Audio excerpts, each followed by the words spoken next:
अस्सलाम वालेकुम प्यारे बच्चों। प्यारे बच्चों, कल जो हमने शेर मैसूर टीपू सुल्तान के जो दो पैराग्राफ पढ़े, उनमें से हमने पहले दो सवाल के जवाब लिखे। ठीक है, आज हम सवाल नंबर 3 और सवाल नंबर 4 लिखेंगे। इनके जवाब में हमें उन्हीं दो पैराग्राफ से मिलते हैं। सवाल नंबर 3 है, जुनूबी रियासतों को कमजोर करने के लिए अंग्रेजों ने क्या तरीका इख्तियार किया? साउदर्न स्टेट्स हम कमजोर करने खातर क्या तरीक को अंग्रेजों इख्तियार?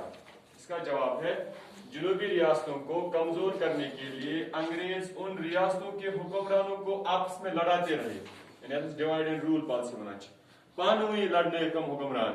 इनसे क्या गो, इस तरह वो एक दूसरे के दुश्मन बन गए। इंडियन साउदर्न स्टेट से तमिक बादशाह बने पान से आपके दुश्मन। और इन साथ वो आपके साथ अंग्रेजन खिलाफ उस आपके से रलोन आपके से इख्तिलाफ करोन एक वक्त ऐसे दुश्मन बना में आपके और आखिरकार एक एक कर अंग्रेजों के शिकार बन गए। यानी या एमी डिवाइड एंड रूल पॉलिसी से बना बाद कमजोर आपके से दुश्मन पद कर अंग्रेजों उन पे सर पे कब्जा। चौथा सवाल है, एक इंसान की हैसियत से टीपू की अजमत किन बातों से मालूम होती है? यानी अगर इस टीपू सुल्तान बादशाह होगन थे आम इंसान अगर वो टीपू सुल्तान अम सज अजमत किमो कथ से लगा पाए सह कम किस्म इंसान शख्सियत।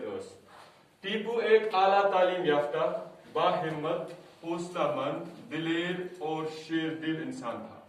यानी टीपू सुल्तान वारिया तालीम याफ्ता, ठीक है, हिम्मतमंद, हौसलामंद, दिलेर यानी ये बुजदिली अमिस अंदर, बल्कि अमिस अंदर हिम्मत, हौसला तो बे शेर दिल यानी सख्त दिल वाला इंसान था। वो बहादुरी और खुद एतमादी पर भरोसा करता था। अमिस भरोसा बहादुरी पे, पन्नस ताकत पे, बे खुद एतमादी, सेल्फ